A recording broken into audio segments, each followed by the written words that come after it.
Hello, I'm Larry Wetnight. As I've worked with Ted when he was coaching the IT innovation and in particular the methods incubation team at ZF. I met Ted mid 2017 during an agile training there in Farmington Hills, Michigan. It was really neat. I didn't know either instructor, and it's just amazing how they both paired really well. What we found out after the training was that Ted didn't know the instructor until he showed up for the training, and this was his first experience working with an agile or a TIBA person who was, of course, new agile as well.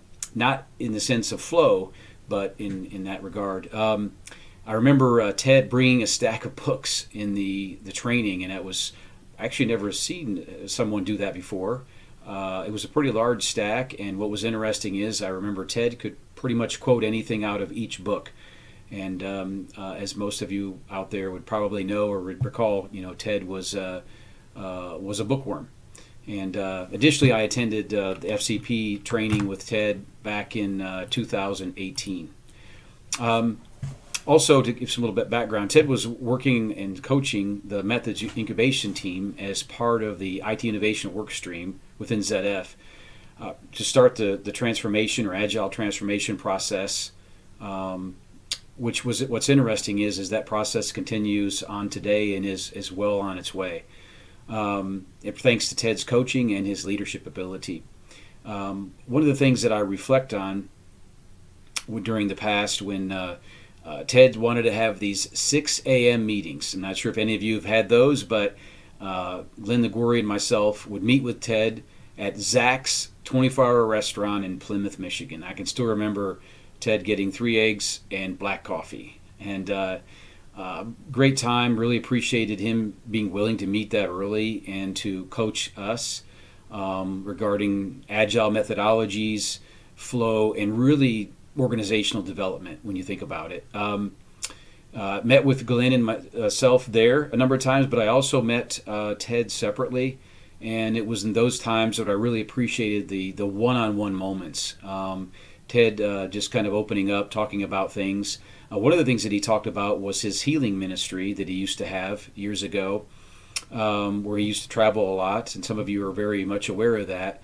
And one of the connections that I made and he shared was when he talked about flow healing organizations.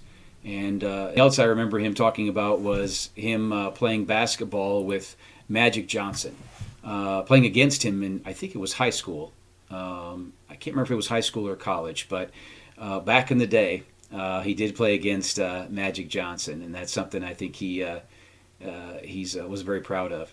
One of the one-liners that I remember him saying, and I was trying to reflect on some others, but this one, I don't know why it stands out, but he used to say, "Let the beatings continue."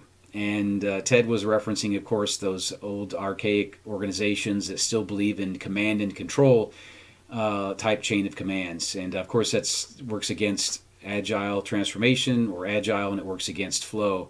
But he used to make that statement now and then when something would come up and where there was clearly obvious we had no choice in doing that. In general, what I remember and appreciate is his dry sense of humor, which often broke up the monotony of any situation. Ted could say things when you least expected it. And I still remember some great moments in that regard. I know I've only touched a small percentage on how Ted impacted churches, organizations, and individuals, as I know he left an impact that all will forever remember.